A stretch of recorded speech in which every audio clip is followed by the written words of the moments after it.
మీరు రాత్రి పడుకునే ముందు చేసే ఈ 3 చిన్న తప్పుల వల్లే మీకు ఉదయం లెగవగానే తలనొప్పి, డబ్బు నష్టం, గొడవలు వస్తున్నాయని మీకు తెలుసా? రాత్రి 10 గంటల తర్వాత లక్ష్మీదేవి ప్రతి ఇంటిని తనిఖీ చేస్తుందని పురాణాలు చెబుతున్నాయి. ఆ సమయంలో మీ ఇంట్లో ఈ 3 పనులు జరిగితే ఆమె మీ ఇంట్లోకి రాకుండానే వెనక్కి వెళ్ళిపోతుంది. ఈ విషయం చాలా జాగ్రత్తగా గమనించండి. ఆ 3 పనులు ఏమిటో, వాటిని ఎలా సరిచేసుకోవాలో ఈ వీడియోలో చెబుతాను. చివరి 3వ పని అయితే 99% మంది ప్రతిరోజు చేస్తున్నారు. ఫస్ట్‌ది వంటగది. చాలామందికి తెలుసు కదా మన వంటగది ఆడవాళ్ళకి. మొదటి పని, రాత్రి వంటగదిలో ఎంగిలి గిన్నెలు వదిలేయటం. మనం అంతా తిన్న తర్వాత రేపొద్దున తోముకోవచ్చులే అని గిన్నెలు దాంట్లోనే వేస్తాం. చిందరబందరంగా వంటగదిని పెట్టుకుంటాము. ఇది అతి పెద్ద దోషం. రాత్రిపూట వంటగదిలో ఎంగిలి ప్లేట్లు, గిన్నెలు అలాగే వదిలేసి పడుకుంటే ఆ ఇంట్లో దరిద్ర దేవత తాండవం చేస్తుందని శాస్త్రం చెబుతుంది. తిన్న ఎంగిలి ప్లేట్లు ఎప్పటికప్పుడు శుభ్రం చేసుకోవాలి. వంటగదిని కూడా ఎప్పటికప్పుడు శుభ్రం చేసుకొని నైట్ పూట ఒక చిన్న బిందెలో నీళ్లు పెట్టుకోవాలి. ఆ వంటగది పక్కనే గ్యాస్ పక్కన ఒక చిన్న బిందెలో నిండుగా నీళ్లు పెట్టుకొని ఉంచుకోండి ప్రతిరోజు రాత్రి. ఎంగిలి అంటే శని, రాహువులకు చాలా ఇష్టం. వాళ్ళు రాత్రంతా మీ వంటగదిలోనే ఉంటారు.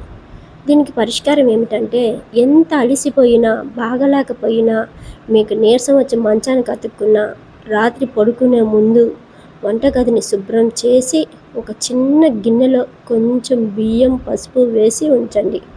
దానివల్ల లక్ష్మీదేవి సంతోషిస్తుందంట. డబ్బు ఎక్కడైతే వృధాగా ఖర్చు అవుతుందో అక్కడ డబ్బు నిలుస్తుందన్నమాట. రెండో పని, రాత్రిపూట డబ్బు లెక్క పెట్టడం. చాలామంది కూర్చొని తీరిగ్గా రాత్రిపూట డబ్బు లెక్క పెడతా ఉంటారు. మంచాల మీద కూర్చొని ఎక్కడ పడితే అక్కడ కూర్చొని ఇతరులకు ఇవ్వటం. రాత్రిపూట సూర్యాస్తమయం తర్వాత డబ్బు లెక్క పెట్టకూడదని చాలామంది చెబుతుంటారు మన పెద్దవాళ్ళు. కానీ మనం ఆ మాటలు ఏం పట్టించుకోం కదా. ఎవరికి అప్పుగా కూడా ఇవ్వకూడదంట రాత్రిపూట. అప్పుగా ఇవ్వకూడదు, తీసుకోకూడదు. ఇది చాలా పాత నమ్మకం అనుకుంటారు. కానీ దీని వెనుక పెద్ద రహస్యమే ఉంది. రాత్రి లక్ష్మీదేవి చంచలంగా ఉంటుంది. ఆ సమయంలో డబ్బును కదిలిస్తే ఆమె కూడా మీ ఇంటి నుండి వెళ్ళిపోతుంది. డబ్బును అసలు కదిలించకూడదు. మీ ఇంటి నుండే కదిలిపోతున్నావు. మీరు ఎప్పుడైతే ఆ డబ్బును కదిలిస్తూ ఎవరికి పడితే వాళ్ళకి డబ్బులు ఇవ్వటం, మీరు తీసుకోవటం చేస్తూ ఉంటే ఆమె ఇంట్లోనే ఉండదంట. లక్ష్మీదేవి అంటేనే చంచలంగా ఉండిద్ది కదా. ఉదయం 6 గంటలకు, సాయంత్రం 6 గంటలలోపే డబ్బు వ్యవహారాలు చేయటం. రాత్రి పడుకునే ముందు మీ పర్సులో ₹1 బిళ్ళ, కొంచెం పసుపు, కుంకుమ పెట్టి దేవుడి దగ్గర ఉంచండి. తెల్లారి చూడండి, మీ డబ్బు రెట్టింపు అయ్యే మార్గం కనిపిస్తుంది. ఓకేనా? అత్యంత ముఖ్యమైన పని ఏందో తెలుసా? ఇంకా 3వ పని, ఇది 99% మంది చేస్తున్నారు. రాత్రిపూట ఏదైనా గొడవ జరిగినప్పుడు ఏడుస్తూ గొడవ పడుతూ పడుకోవటం. ఇంట్లో ఏడుస్తూ పడుకోకూడదు. అసలు అన్నం తినకుండా అసలు పడుకోకూడదు. ఇదే అత్యంత ప్రమాదకరం. రాత్రిపూట ఎవ్వరు, ఆడవాళ్ళు కానీ మగవాళ్ళు కానీ ఏడుస్తూ అస్సలు పడుకోకూడదు. రాత్రి పడుకునే ముందు భార్యాభర్తలు గొడవ పడటము, పిల్లల్ని తిట్టడం, ఏడుస్తూ ఉండటము, ఇది చాలా నెగిటివ్ ఎనర్జీని తీసుకొస్తుంది. ఇలా ఏడుస్తూ పడుకోవటం చేస్తే ఆ ఇంట్లోకి నెగిటివ్ ఎనర్జీ వస్తుంది. మీరు అశాంతిని కొని తెచ్చుకుంటారు. మీరు ఏడుస్తూ పడుకున్న చోట లక్ష్మీదేవి ఎప్పటికీ పడుకోదు. ఆమె అసలు ఇంటి గడప కూడా తొక్కదు. మీ కన్నీళ్ళు మీ అదృష్టాన్ని దూరం చేస్తాయి. మీ కన్నీళ్ళు మీ అదృష్టాన్ని కరిగించేస్తాయి. దీనికి పరిష్కారం ఏమిటో తెలుసా? రాత్రి పడుకునే ముందు 5 నిమిషాలు దేవుడి నామం చెప్పండి. ఇది మటుకు కంపల్సరిగా చేసుకోండి. ఏ దేవుడైనా పర్వాలేదు, రాత్రి పడుకునే ముందు దైవనామస్మరణ చేసి పడుకోండి.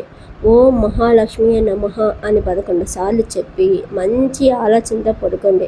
మీకు ఎన్ని గొడవలున్నా, తిట్టుకున్నా, కొట్టుకున్నా, ఏడుస్తున్న మొహం కడుక్కొని వచ్చి భగవన్నామస్మరణం చేస్తే మంచి జరుగుతుంది. మంచి ఆలోచనలు వస్తే చెడ్డ కళలన్నీ దూరం అయిపోతాయి. ఉదయం మీ ముఖం లక్ష్మికలతో వెలిగిపోతుంది. ఈ 3 చిన్న పనులు చేయడం మానేసి నేను చెప్పిన ఈ 3 పరిహారాలు 11 రోజులు చేసి చూడండి. మీ జీవితంలో ఎంత మార్పు వస్తుందో మీరే కామెంట్లో చెబుతారు. మీ ఇంట్లో మీరు ఈ తప్పుల్లో ఏది చేస్తున్నారు కింద కామెంట్లో చెప్పండి. ఈ వీడియోని మీ కుటుంబంలో ఎవరికైనా షేర్ చేయండి. అవసరం ఉన్న వాళ్ళకి అందరికీ షేర్ చేయండి. వాళ్ళు కూడా బాగుపడతారు. ఓం శ్రీ మహాలక్ష్మీదేవి నమః. మీకు నచ్చినట్టయితే నా ఛానల్ని సబ్స్క్రైబ్ చేయండి, మర్చిపోకండి. మీరు రాత్రిపూట నిద్రపోయేటప్పుడు ఉప్పు డబ్బాని ఖాళీగా పెట్టద్దు. ఉప్పు బాగా నింపండి. బాత్రూంలో బకెట్ ఖాళీగా ఉంచొద్దు. ఆ బకెట్ నిండా నీళ్లు నింపండి. షింకులో అంట్లన్నీ తోమిన తర్వాత చిన్న బిందె నిండా నీళ్లు పెట్టి గ్యాస్ పై పక్కన మూత పెట్టండి. ఈ 3 పనులు అస్సలు మర్చిపోవద్దు. ఇది చాలా ఇంపార్టెంట్. ఇది ఒక్కసారి చేసి చూడండి. 11 రోజులు మీ ఇంట్లో మీరే మార్పు చూస్తారు. ఓం శ్రీ మహాలక్ష్మీదేవి నమః.